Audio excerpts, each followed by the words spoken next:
नमस्कार मंडळी, कशा आहात? मजेत का? मी सागर शिंदे आलोय आमच्या अनिल दादांच्या शेतामध्ये केळीची पाहणी करायला। खूप छानसे असे केळी इथे जमलेली आहे त्यांच्या शेतात।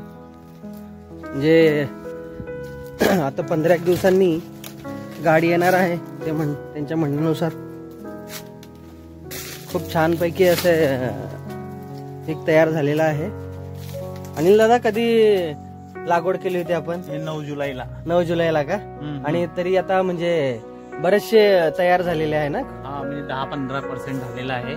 तर सुरुवातीला 10%-15% निघतात, मग त्याच्यानंतर आपण जर याला एखादी 15-20 दिवस ठेवलं तर मग पूर्ण गाडी 10 टनची निघेल। कसं वाटतं तुम्हाला केळीचं उत्पन्न? म्हणजे काय वाटतं? नाही, हे केळीचं जे उत्पन्न आहे ते आम्ही सुरुवातीपासून केळीच लावत आलेलो आहे आणि ह्या वर्षी तरी समजा जशी जमायला पाहिजे तशी जमली नाही आहे, पण जेमतेम ज्याला आपण म्हणू शकतो की 60% तरी चांगली आहे, छान आहे, पण बरी आहे। म्हणजे दुसऱ्या फसलपेक्षा केळी उत्पन्न चांगलं आहे आणि जर भाव चांगला भेटला तर अजून अति उत्तम.